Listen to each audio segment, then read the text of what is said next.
So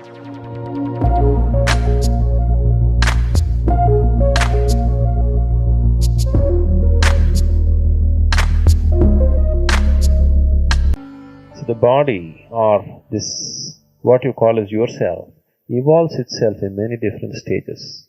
Looking at this evolution, in yoga we see this as 7 different stages, or we say 7 different bodies man has.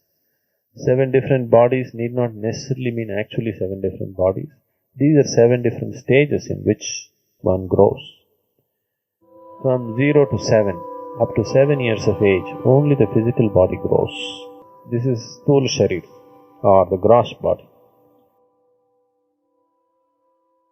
7 to 14, another body which is called as Bhava Sharir, the emotional development of a person happens.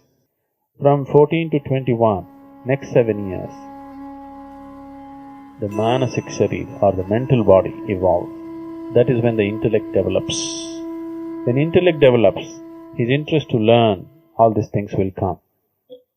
But generally today, modern society is limited only to these 3 states of the body: the physical body, the emotional body, and the mental body. After that, we are not seeking any development. The next 7 years are for Divya Manas. As you have a logical mind, there is another mind, which is completely different. In yoga, we avoid this 4th level of development, because once a person goes into this, he becomes miraculous. Many miracles start happening around him. What is there can be here, what is here can be there, you know what is happening there, these kind of things. In yoga, we seal this route. We don't allow people to go into Divya Manas because it is still mind. It may be, Divya means it's a grand mind, mind on a much grander scale than that we know as mind is. Once you enter this mind, you know everything, not everything, but when compared to other people, you look like a miracle. Once this happens, people generally lose the next stage of development.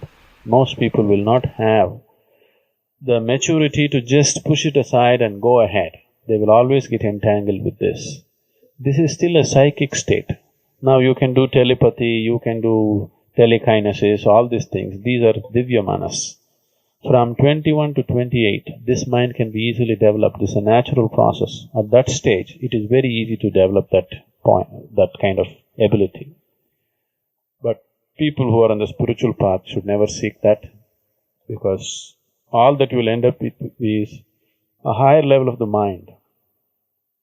As it is, mind is deceptive. A higher mind is even more deceptive. It gets you entangled in a much deeper way than the lower mind. So we just keep that aside. Nobody will seek the absolute once they come to contact with Divya Manas, because it is so huge, so vast, so miraculous. It feels like God.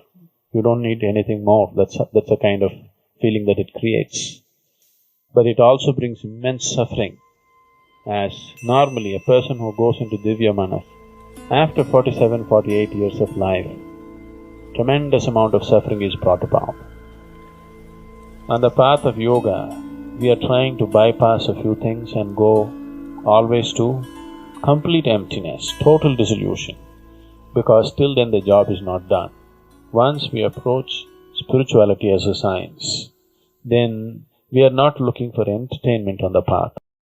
Whatever little things happen, we are only looking at it as a stepping stone for something bigger that can happen.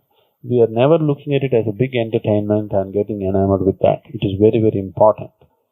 Little people feel like this in meditation, they are thrilled. And you find within 2 months they're again down.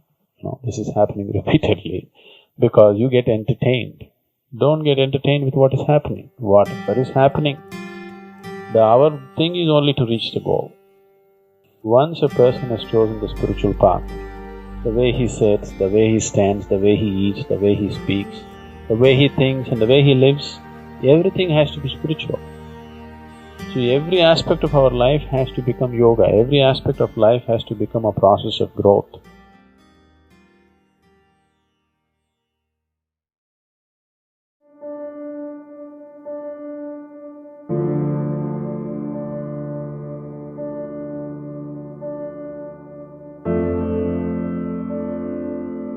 this solar system, human system is an ultimate machine. 114 chakras in the system, you can move them. If you arrange it in a certain way, you've become a full-fledged divine entity. We don't allow people to go into Divya Manas. Once you enter this mind, you know everything. It is more attractive than anything that you know in your life. All the 7 different chakras are in your feet. There is a whole technology about how to hold the feet. What you cannot achieve in years and years of sadhana, you may achieve in a moment. Your nervous system is capable of feeling how old the flowers are. Every moment, absolutely, you are with that dimension which is the basis of everything. See, most of the people, I know there are a lot of stuff going on here. In United States, everybody is doing astral journeys. It's just hallucination, okay? You lie down and just imagine that you're flying here, flying there. That's not it. Unfortunately, everything becomes ridiculous when all kinds of people start handling it. What is being referred to as astral is, there are 5 kinds of bodies: physical body, mental body, energy body, etheric body and bliss body. These are 5 dimensions of the body. We are referring to everything as body in yoga so that you can understand it as a physical entity. Though the last 2 are not physical, still we are referring to it as a body because yoga is a method, not a philosophy. It is not a philosophy, it is a method. So we are seeing how to employ a certain method to make use of certain things. What is being referred to as astral body is leaving the physical body, mental body, energy body and the bliss body intact and just allowing the etheric body to float around.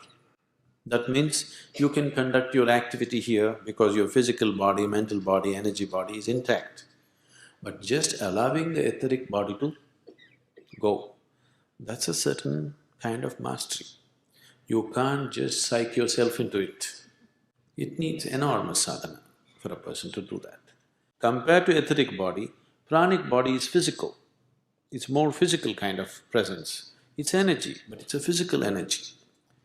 Etheric is a transitory energy. It is neither physical nor beyond, it is a transition. Bliss body is totally beyond the physical. So, getting the pranic body out and putting it back is easy and it's a much stronger experience because a physical part of you goes out and gets back. Etheric body needs much more sadhana because that is not even in your experience, it is not something that you can touch unless you're in a certain level of sadhana and intensity within yourself. But every street corner they are doing astral travel these days. That's just hallucination.